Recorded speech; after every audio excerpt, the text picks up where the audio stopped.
a rotonda de San Loterio que vimos debatindo estes últimos días que se fai, se deixa de facer.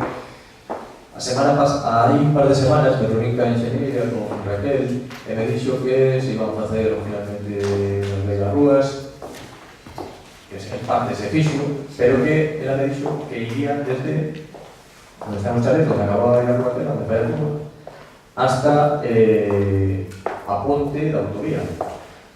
Sin embargo, bueno, nos damos conta que al final non foi así. A Velarrúa acaba na mitad da rotonda, sí, enlace acá donde acaba a anterior. En todo caso, o trazado sigue sendo o mismo. Ten difícil maniobra para o autobús escolar, para un tráfico para vehículos de dimensións grandes.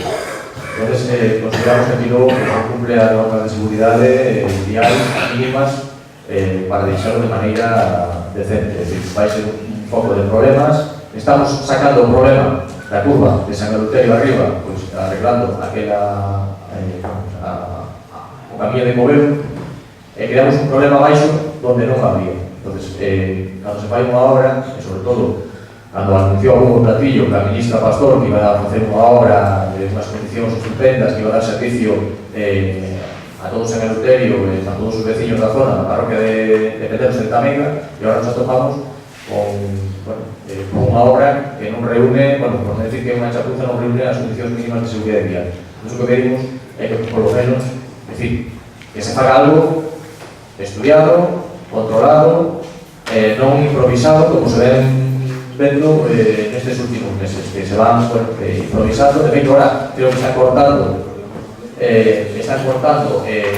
un tramo, que están invadindo un tramo do aparcamento do Noche e Día para intentar facer a curva un pouco menos angulosa. E, bueno, o que pedimos é que non se improvise, e sobre todo que se nos dea un plano de realmente de como vai a quedar, porque creo que ni ustedes saben como vai a quedar.